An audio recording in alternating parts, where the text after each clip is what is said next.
Hello and welcome to another new episode of Vishal Classes. मैं विशाल sir and today we are going to continue with the second part of the fifth chapter of OCM. OCM के fifth chapter का second part continue करने जा रहे हैं OCM subject का and the standard is 11th standard का OCM. Okay last lecture हमने statutory corporation के बारे में जाना था, उसके कुछ फीचर्स देखे थे. आज के चैप्टर में हम स्टैट्यूटरी कॉरपोरेशन के मेरिट्स जानने वाले हैं. What are the merits of statutory corporation. So चलिए स्टार्ट करते हैं मेरिट्स के बारे में. सबसे पहला इनिशिएटिव एंड फ्लेक्सिबिलिटी. ये जो स्टैट्यूटरी कॉरपोरेशन है ये एकदम ये एक इनिशिएटिव है. कुछ ग्रुप ऑफ पर्सन मिलकर इस कॉरपोरेशन को स्टार्ट किए थे. आरबीआई एक ग्रुप ऑफ पर्सन ने मिलकर स्टार्ट किया था जो हमारे देश का आज मेन एपेक्स बैंक कहलाता है. इसको रन किया जाता है गवर्नमेंट के अंदर and there is a flexibility. ये लोग अपने हिसाब से रूल्स को चेंज कर सकते हैं, जब चाहिए तब चेंज कर सकते हैं. बट वो लोग देखते हैं कि ये रूल बड़े लेवल पे कितने लोगों को बेनिफिट कर रहा है और कितने लोगों को लॉस दे रहा है. ये सब देखने के बाद they can change any rules and regulation without any government interface. ठीक है. Then they have administrative autonomy. ये लोग जो मैनेज कर रहे हैं स्टैट्यूटरी बॉडीज को, ये खुद के लोगों को रखते हैं इस बॉडी को संभालने के लिए और इसका रिक्रूटमेंट गवर्नमेंट के तौर से होता है. लेकिन गवर्नमेंट का इस पर कोई हाथ नहीं होता, गवर्नमेंट भी इनके हिसाब से चलती है. There is a quick decision. मतलब ये जो है ये रेड टेपिज्म से अलग है. यहाँ पे जो हायर अथॉरिटीज़ होती है ये इतने क्वालिफाइड होते हैं कि ये लोग कभी गलत काम के बारे में सोच ही नहीं सकते. ठीक है. और इनके पास अकेले के पास अथॉरिटी नहीं दी जाती है, बहुत सारे लोगों के पास ऐसी अथॉरिटीज़ होती है. तो बहुत सारे लोग जब मिलकर एक डिसीजन लेते हैं तब एक फाइनल डिसीजन को लिया जाता है. So there is a quick decision, इसमें टाइम नहीं लगता. Then efficient staff. इस कंपनी के जितने भी स्टाफ होते हैं वो एकदम क्वालिफाइड स्टाफ होते हैं, बहुत बड़े लेवल पे बहुत अच्छी पढ़ाई करके आए हुए रहते हैं. कभी कभी ये लोग आउट ऑफ इंडिया से पढ़कर आए हुए रहते हैं, तो वैसे स्टाफ को इस कंपनी में रखा जाता है. So there is a efficient staffing of the company. There is always professional management. इतने सारे लोगों को अपॉइंट किया जाता है जो लोग बहुत ही हाईली क्वालिफाइड होते हैं, तो यहाँ का जो मैनेजमेंट होता है वो भी एकदम प्रोफेशनल लेवल पे होता है. There is easy to raise capital. इनको सपोर्ट रहता है गवर्नमेंट का, ये इसीलिए ये लोग अपने स्टैट्यूटरी कॉरपोरेशन के लिए पैसा आसानी से गवर्नमेंट से मांग सकते हैं. गवर्नमेंट प्रॉपरली पहले देखता है कि ये स्टैट्यूटरी कॉरपोरेशन रन कर रहा है कि नहीं, everything is going on properly और नॉट. अगर गवर्नमेंट को ऐसा लगता है yes everything is going on properly, सब बराबर चल रहा है, गवर्नमेंट इनको फंड अलॉट कर देता है. ठीक है. ये लोग पब्लिक के लिए बॉन्ड्स इशू करते हैं, ये लोग पब्लिक के लिए डिवेंचर्स इशू करते हैं एंड पब्लिक इनसे पैसा खरीदती भी है. You must have heard about PF and pension. तो ये वही लोग हैं जो पीएफ हर महीने आपके सैलरी में से कुछ परसेंट ये लोग एज अ पीएफ के तौर पर जमा रखते हैं. जब आपका रिटायरमेंट आ जाता है आपको ये पैसा इंटरेस्ट के साथ दिया जाता है. एंड इतने साल तक आप जॉब करके जो पैसा इनके पास जमा रहे हो, ये लोग इस पैसे को यूज़ करके अलग अलग स्कीम्स बनाते हैं, अलग अलग बैंक्स में इन्वेस्ट किया जाता है.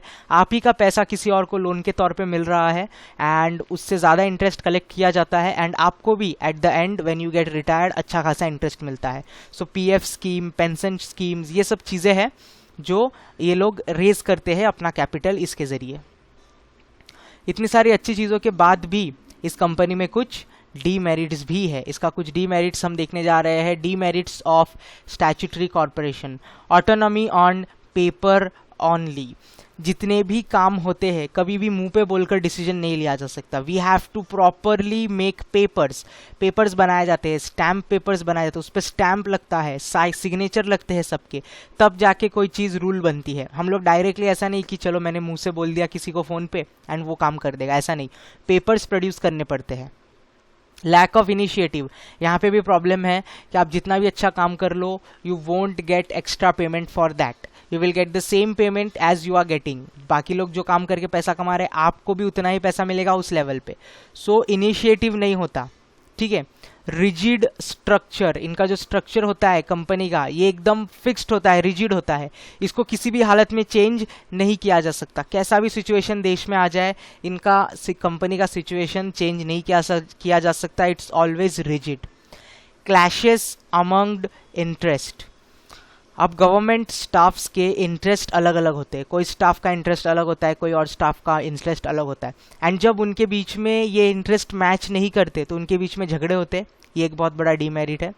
Unfair practices, government board of statutory corporation में इंडल्ज इनटू अनफेयर प्रैक्टिस। इनके पास बहुत ज़्यादा पावर रहता है, बहुत ज़्यादा अथॉरिटी रहता है, एंड गवर्नमेंट इन पे आंख बंद करके बिलीव करती है। And that's why, this is the reason कि यहाँ पे अनफेयर प्रैक्टिसेस हो सकते हैं, गलत काम हो सकता है, घपला हो सकता है। तो इसके लिए गवर्नमेंट टाइम टू टाइम इनको देखती रहती है कि कुछ गलत तो ना हो जाए। Okay, so next we are going to start with government company. Company which is registered under Companies Act 2013. 2013 Companies Act के हिसाब से वो कंपनी जो रजिस्टर्ड है having minimum 51% of paid up capital share held by central government. इस company का 51% या 51% से ज़्यादा शेयर गवर्नमेंट होल्ड करता है, सेंट्रल गवर्नमेंट या कोई स्टेट गवर्नमेंट होल्ड करता है, एंड पार्टली बाय वन और more state government is known as government company. मतलब आपने कोई कंपनी स्टार्ट की एंड उस कंपनी का 51% या 51% से ज़्यादा शेयर या तो स्टेट गवर्नमेंट या तो सेंट्रल गवर्नमेंट ओन करता है, तो आपका कंपनी कहलाएगा government company. Example, national thermal power corporation NTPC, Bharat heavy electricals limited भेल, हिंदुस्तान मशीन टूल्स HMT।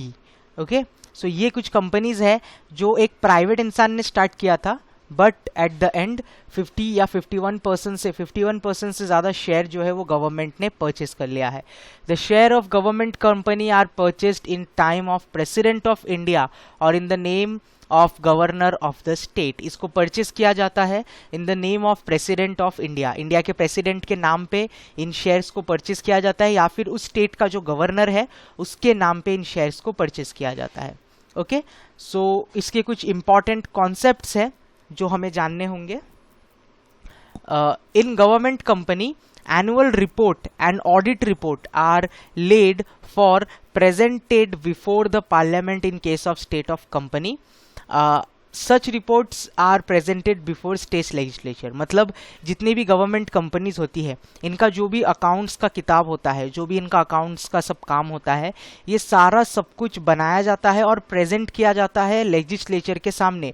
मतलब गवर्नमेंट के जो बड़े बड़े राज्यसभा, लोकसभा, पार्लियामेंट हाउस, इनके सामने इन रिपोर्ट्स को रखा जाता है देखने के लिए कि कंपनी में कुछ घपला तो नहीं हो रहा है। Appointment of auditors, in company के ऊपर कंट्रोल रखने के लिए, चेक्स रखने के लिए ऑडिटर्स को अपॉइंट किया जाता है। शेयर होल्डिंग, ओके, इस कंपनी के पास 100% कैपिटल होता है, इसमें से 51% कैपिटल गवर्नमेंट ओन करता है और जो बाकी बच गया कैपिटल है वो ओन करता है प्राइवेट, जो आम आदमी है वो इन कंपनीज के शेयर्स खरीद सकता है, बट सिर्फ 49% तक के ही शेयर्स खरीद सकता है। 51% तक का शेयर हमेशा गवर्नमेंट के हाथ में रहता है और जब तक रहता है तब तक ही उसको हम गवर्नमेंट कंपनी बोलते हैं। कभी कभी कुछ कंपनीज गवर्नमेंट नहीं रहती, पहले गवर्नमेंट थी बाद में प्राइवेट हो जाती है क्योंकि गवर्नमेंट अपने शेयर्स बेच देती है, और जिस कंपनी में गवर्नमेंट के शेयर्स कैपिटल जो है वो 51% से कम हो जाएगा तो वो कंपनी गवर्नमेंट नहीं कहलाएगा, प्राइवेट कंपनी कहलाएगा। इसको मैनेज किया जाता है बोर्ड ऑफ डायरेक्टर्स के जरिए जो कि गवर्नमेंट के हिसाब से रखे रहते हैं। कुछ बोर्ड ऑफ डायरेक्टर्स गवर्नमेंट ने रखे रहते हैं, कुछ board of directors share holders ने रखे रहते हैं, तो दोनों के डायरेक्टर्स मिलके इस कंपनी को चलाते हैं। अब हम फीचर्स देखने जा रहे हैं, इसके कुछ फीचर्स देखेंगे। Registration under the companies act, इस कंपनी को रजिस्टर्ड किया जाता है अकॉर्डिंग टू कंपनीज एक्ट 2013। इस कंपनी को रजिस्टर्ड किया जाता है 2013 के एक्ट के हिसाब से। सेंट्रल गवर्नमेंट जो है ये डायरेक्टली इसके साथ लिंक होता है, मतलब हमारी जितनी भी कंपनीज होती है सेंट्रल गवर्नमेंट के साथ रजिस्टर्ड होनी चाहिए। There is separate legal entity, ये कंपनी इन फ्यूचर किसी एक जन के मरने के वजह से या चले जाने की वजह से बंद नहीं होगी, बिकॉज इसका खुद का एक सेपरेट लीगल एंटिटी रहता है। मेजॉरिटी ऑफ गवर्नमेंट डायरेक्टर, इस कंपनी में गवर्नमेंट डायरेक्टर्स भी होते हैं।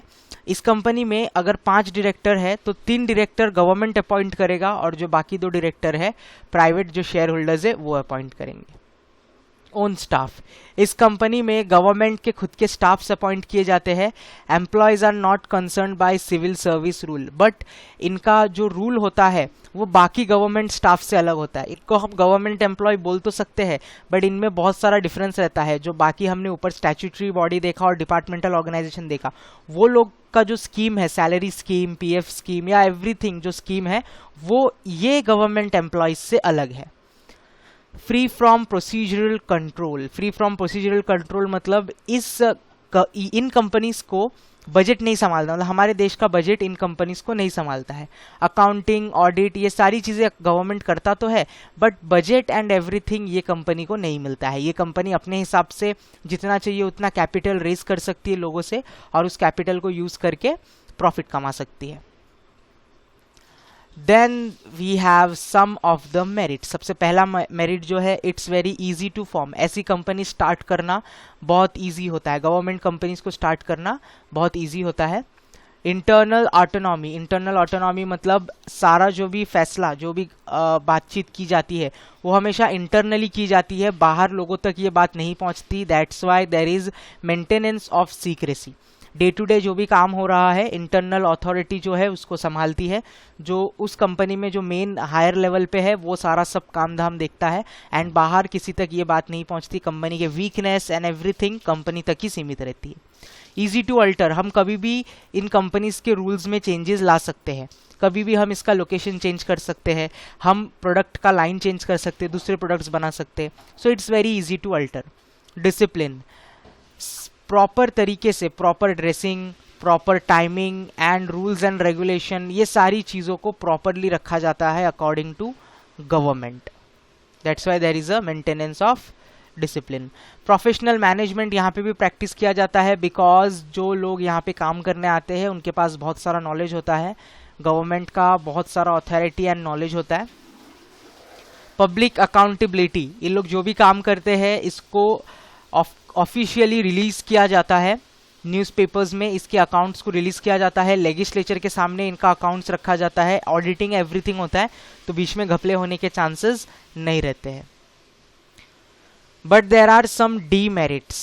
What are the demerits? Autonomy only in name. Autonomy only in name मतलब in reality politician, minister, government official interface excessively in day to day working of the government company। हम बोलते तो है कि ये गवर्नमेंट कंपनीज पूरी तरीके से ओन करता है एक हायर ऑफिशियल जो कभी भी घपला नहीं कर सकता, बट समटाइम्स कुछ मिनिस्टर्स, कुछ गवर्नमेंट ऑफिशियल्स घपला करते हैं। सो ये नाम के लिए सिर्फ ऑटोनॉमी है, बट कभी कभी इंटरफेस किया जाता है और घपले होते हैं। Fear of exposure, fear of exposure मतलब ये जो कंपनीज है इन कंपनीज के फ्यूचर प्लान्स, इन कंपनीज के फ्यूचर प्रोडक्ट, फ्यूचर रिलीजेस कभी कभी लीक हो जाता है, बिकॉज ये सारा सब कुछ लेजिस्लेचर को बताते हैं, पार्लियामेंट को बताते हैं, तो इनका एक खतरा होता है कि इनके जो फ्यूचर प्लान्स है ये बहुत सारे लोगों के हाथ लग जाता है एंड जिसके वजह से इनसाइडर ट्रेडिंग हो सकता है। लोग पहले से शेयर्स खरीद कर रख सकते हैं, जब कंपनी का बहुत खराब टाइम चल रहा है तब ये लोग शेयर खरीद लेंगे, क्योंकि उनको मालूम है इन फ्यूचर ये कंपनी कोई ऐसा नया प्रोडक्ट लॉन्च करने वाला है जिससे हमको बेनिफिट होने वाला है, तो ये एक खतरा रहता है। Then we have lack of expertise. यहाँ पे भी कभी कभी एक्सपर्ट सर्विस नहीं मिलता, यहाँ पे भी लोअर ऑपरेशनल एफिशिएंसी है। मतलब कुछ लोग ऐसे रहते हैं जिनको सिफारिश के तौर पे नौकरी मिल गई रहती है, कोई फैमिली पर्सन इस नौकरी में पहले से इन्वॉल्व था तो उसके लड़के को या उसके बेटी को ये जॉब मिल गई है। So there is a lack of expertise. Lack of professional view, यहाँ पे प्रोफेशनल व्यू नहीं होता, मतलब बहुत सारे काम ऐसे होते हैं जो अनप्रोफेशनल हो जाते हैं। ठीक है। Multinational corporation, now we have a different concept. ये एकदम अलग कॉन्सेप्ट है। इस कॉन्सेप्ट का नाम है मल्टीनेशनल कॉरपोरेशन। मल्टीनेशनल कॉरपोरेशन आखिर होता क्या है उसको स्टडी करेंगे हम लोग। Multinational corporation is a business organization that operates in many different countries at the same time. In other words, its company has business activity in more than one country. तो multinational corporation ये ऐसी companies होती है, ये एक ऐसी company होती है जिनका हेड ऑफिस किसी एक कंट्री में होता है, बट उनके दुकान, उनके ब्रांचेस, उनके फैक्ट्री, उनका बिजनेस सब कुछ बहुत अलग अलग कंट्रीज में चलता रहता है, ठीक है। तभी हम इनको मल्टीनेशनल कॉरपोरेशन बोलते हैं। ये सिर्फ कंट्री तक सीमित नहीं रहती, ऐसी बड़ी बड़ी कंपनीज होती है जिनका हेड ऑफिस एक कंट्री में होता है, बट उनका ब्रांच, उनका प्रोडक्शन, उनकी फैक्ट्रीज, इंडस्ट्रीज अलग अलग कंट्री में होती है। यूएसए में हो सकती है, लंदन में हो सकती है, जापान, चाइना, ये लोग हर जगह अपना बिजनेस कर रहे हैं, बट इनका हेड ऑफिस सिर्फ एक कंट्री में है। ऐसी कंपनी को मल्टीनेशनल कंपनी कहा जाता है। Multinational corporation has facilities and other assets in at least one country other than its home country. उसका home country वो होता है जहाँ पे उसका head office है, इसके अलावा वो बाकी countries में भी अपने services provide करता है। Such companies have offices and or factories in different countries and usually have centralized head office from where they coordinate global management. इनका हर जगह पे फैक्ट्री, हर जगह पे ऑफिस होता है हर कंट्री में, बट एक जगह से ग्लोबल मैनेजमेंट होता है जो इनका होम कंट्री है। Very large multinational may have budget that are exceed to two small countries. कभी कभी ऐसा होता है कि इन कंपनीज का बजट इतना ज़्यादा हो जाता है, उस पूरे कंट्री के इकोनॉमिक को अकेला ये कंपनी संभाल सकता है, इतना सारा बजट होता है। फॉर एग्जाम्पल कुछ मल्टीनेशनल कॉरपोरेशंस के बारे में हमें दिया गया है, Bata which is from India, Infosys, Tata which is also from India. तो ये सारी कुछ कंपनीज है जो हमारे देश में इनका मेन हेड ऑफिस है एंड ये ऑपरेट करते हैं बाकी हर दूसरे कंट्री में। Some of the features of multinational corporation are high asset and turnover. इनके असेट्स जो होते हैं वो बहुत ही ज़्यादा होते हैं, इनके पास बहुत ज़्यादा नंबर में असेट्स होते हैं, और इनका जो टर्नओवर यानी कि जो प्रॉफिट होता है वो भी बहुत ज़्यादा होता है। ये लोग बहुत ज़्यादा लेवल पे प्रॉफिट कमाते हैं। इंटरनेशनल ऑपरेशन, इनको इंटरनेशनली ऑपरेट करना रहता है। ये हमारे देश में ही नहीं, ये बाकी अलग अलग देश में भी चलते हैं, और वहाँ के टैक्स सिस्टम, वहाँ के गवर्नमेंट रूल्स को फॉलो करके बिजनेस करना रहता है। सेंट्रलाइज्ड कंट्रोल, इनका कंट्रोल एक ही जगह से होता है जो इनका होम कंट्री है। For example Amazon is a USA based company, तो अमेजोन का सारा कंट्रोल यूएसए से होगा, लेकिन ऑपरेशंस और डिलीवरी एंड एवरीथिंग वो हर कंट्री को करेगा। माइटी इकोनॉमिक पावर, इनका जो इकोनॉमिक पावर होता है, कभी कभी यही लोग होते हैं जो देश के इकोनॉमिक को योगदान देते हैं। हमारे कंट्री में कुछ बड़े बड़े कंपनीज है, रिलायंस इंडस्ट्रीज, टाटा, बिरला, तो ऐसी कंपनीज जो है वो हमारे देश की जीडीपी को ज़्यादा ग्रोथ देता है, हमारे देश की इकोनॉमी को ज़्यादा फॉरवर्ड लाता है, तो इनके पास माइटी इकोनॉमिक पावर होती है।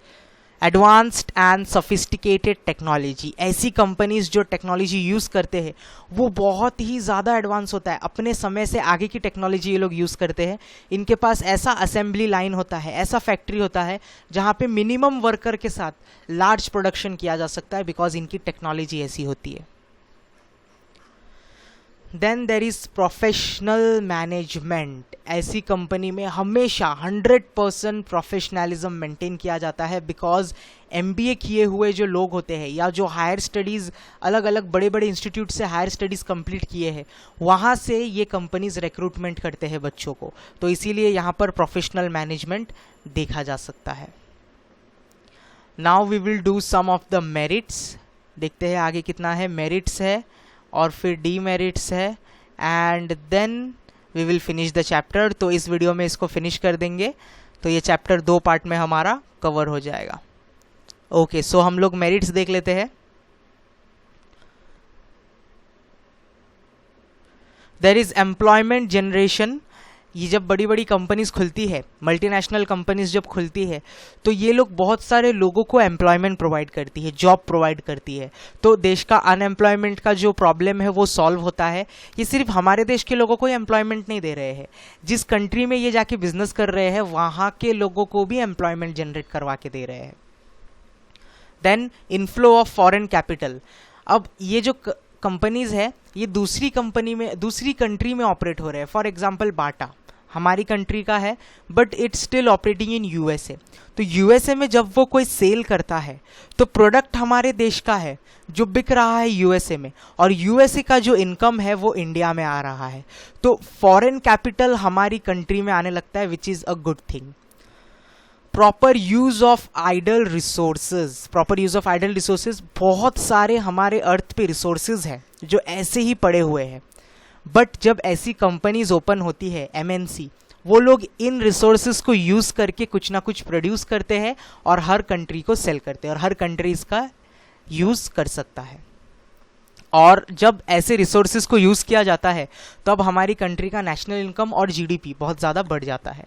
टेक्निकल डेवलपमेंट मतलब इन कंपनीज के पास ऐसी टेक्नोलॉजी होती है जिनको देखकर बाकी छोटी कंपनीज भी सीखती है कि हमारी कंपनी में भी ऐसे मशीन्स लाने पड़ेंगे। फॉर एग्जांपल इन्फोसिस, उनके कंप्यूटर्स और सॉफ्टवेयर्स जिस टेक्नोलॉजी में बन रहे हैं, इन टेक्नोलॉजी को छोटी कंपनीज भी देखती है और इन टेक्नोलॉजी को वो छोटी कंपनीज भी अपनाती है।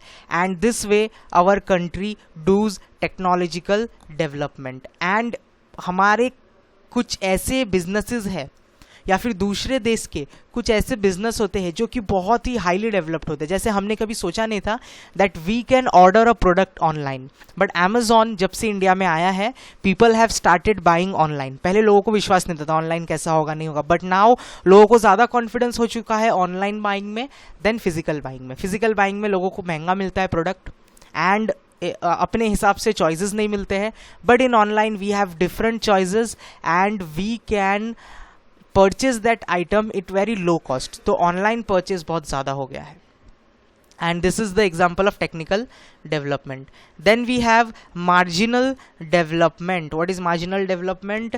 बहुत ज़्यादा डेवलप हो रहा है वो कंट्री जिनका इकोनॉमी बहुत ज़्यादा गिरने की कगार पर आ चुका है। उन कंट्रीज़ में जब मल्टीनेशनल कॉरपोरेशन ऑपरेट होता है तो वो कंट्री का इकोनॉमिक ग्रोथ जो है वो ऑटोमेटिकली आगे बढ़ जाता है। एंड ऑफ लोकल मोनोपोलीज, कभी कभी क्या होता है किसी किसी कंट्री में लोकल कंपनीज ने अपना मोनोपोली बिछाया रहता है, बट जब मल्टीनेशनल कंपनीज आती है वो लोग इस मोनोपोली को ख़त्म कर देते हैं। मोनोपोली मतलब उनका ही उस मार्केट पे अथॉरिटी होता है। फॉर एग्जांपल कार बनाने वाली कंपनी, अब कोई ऐसी कंट्री होगी जहाँ पे सिर्फ एक ही कंपनी है जो कार बनाती है और इतना ज़्यादा चार्ज करती है, और लोगों को जिनको कार खरीदना है उनको उसी कंपनी से खरीदना पड़ेगा बिकॉज वहाँ पे कोई और कंपनी नहीं है। तो कंपनी जितना भी पैसा बोलती है कार के लिए, लोगों को उतने ज़्यादा पैसे में खरीदना पड़ेगा। बट जब मल्टीनेशनल कॉरपोरेशंस आता है तो ये अपने हिसाब से प्राइस को लो रखता है, बिकॉज हमारी इंडिया में कार या ये सब चीज़ें अगर मैन्युफैक्चर करेंगे तो लो कॉस्ट होगा, और वही कॉस्ट में हम यूएसए में जब जाकर बेचेंगे तो लोगों को सस्ता लगता है एंड दे परचेज इट। तो मोनोपोली ख़त्म हो जाती है।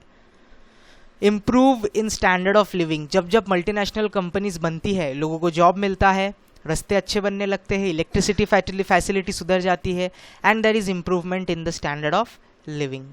Promotion of international brotherhood and culture, जब हमारी कंपनी देश विदेश में फैल जाती है, इंडिया का कल्चर वो लोग भी महसूस करते हैं। फॉर एग्जांपल बाटा जिस तरीके के डिज़ाइन या जिस तरीके के चप्पल्स या शूज़ इंडिया में बेचता है, सेम तरीके के डिज़ाइन जब विदेश में जाते हैं उनको भी मालूम पड़ता है कि इंडिया का कल्चर कैसा है, इंडिया के लोग क्या पहनना पसंद करते हैं, and they also start wearing this thing. And this way हमारे बीच भाईचारा बढ़ता है, ब्रदरहुड बढ़ता है and we come closer to the cultures. इसके साथ साथ मल्टीनेशनल कंपनी अपने साथ बहुत सारे डीमेरिट्स भी लाता है। So what are the demerits? Danger of domestic industry, जो छोटे मोटे कंपनीज होती है हमारी कंट्री या विदेशों में, जो छोटी कंपनीज है उनको खतरा होता है, बिकॉज मल्टीनेशनल कंपनी आने के बाद इन कंपनीज से कोई प्रोडक्ट खरीदता नहीं है और ये कंपनी धीरे धीरे बंद होने लगती है।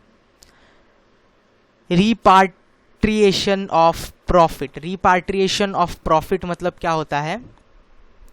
कभी कभी क्या होता है हमारे कंट्री में कुछ विदेशी कंपनीज ऑपरेट हो रहे हैं, मतलब विदेश की कोई कंपनी है, Amazon, take example, Amazon is operating in our country, हमारी कंट्री में भी ऑपरेट हो रहा है। तो हमारे कंट्री के लोग जब इम्पल्सिव बाइंग करते हैं, मतलब ज़्यादा बाई करते हैं अमेजॉन से, तो हमारी कंट्री का पैसा दूसरी कंट्री में चला जाता है, हमारी कंट्री का कैपिटल उनका कैपिटल बन जाता है। So this is wrong. Interference मतलब गवर्नमेंट बहुत ज़्यादा इस पर इंटरफेस करता है, गवर्नमेंट बहुत ज़्यादा टांग अड़ाता है, अलग अलग स्कीम्स, अलग अलग रूल्स बताता है, जिसके वजह से मल्टीनेशनल कंपनीज को कभी कभी लॉस भी होता है. Disregard to the national interest of the host country. अब क्या होता है, MNCs invest most profitable sector and disregard the national goals and priorities of the host country. They do not care for the development of backward region and never care to solve chronic problem of the host country like unemployment and poverty. For example, आप ले लो India की कोई company है, बहुत बड़ी company है, वो जो भी प्रोडक्ट बनाता है वो विदेश में एक्सपोर्ट करता है और उसके बहुत सारे ब्रांचेस विदेश में हैं. अब ये कंपनी का एक ही हेड ऑफिस सिर्फ इंडिया में है, तो ये क्या करता है, विदेश में बहुत अच्छा ऑपरेट करता है, विदेश के लोगों को काम भी देता है वहाँ पर, बट इंडिया में वो कुछ भी नहीं कर रहा है. ठीक है, तो ये कहीं ना कहीं गलत है. कंपनी हमारे देश की है तो हमारे देश के लोगों को पहले अपॉर्चुनिटी मिलनी चाहिए, देन दूसरे देश के लोगों को मिलना चाहिए, बट ऐसा नहीं होता. हमारे देश में होकर भी लोग रिक्रूट करते हैं बाहर के लोगों को, विदेशियों को, तो ये गलत है.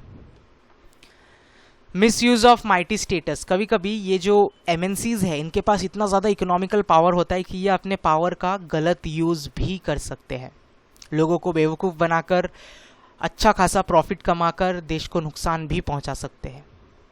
Exploitation of natural resources. कभी कभी ये लोग क्या करते हैं, हमारे देश के नेचुरल रिसोर्सेज को यूज़ करते हैं और दूसरे देश में ज़्यादा एक्सपोर्ट करवा देते हैं, जिसके वजह से हमारे देश के लोगों को उस रिसोर्सेज की कमी हो जाती है. Selfish promotion of alien culture. ये एक बहुत बड़ा प्रॉब्लम है. हम इंडियन कल्चर भूलते जा रहे हैं और पूरी तरीके से वेस्टर्न कल्चर को अपनाने लगे हैं, and the reason are these multinational companies. Multinational companies का एक बहुत बड़ा इन्फ्लुएंस है हमारे कल्चर के ऊपर. We are slowly forgetting our Indian culture, home culture, and we are doing all the western culture things. Exploitation of people. Sometimes peoples are exploited, peoples are cheated.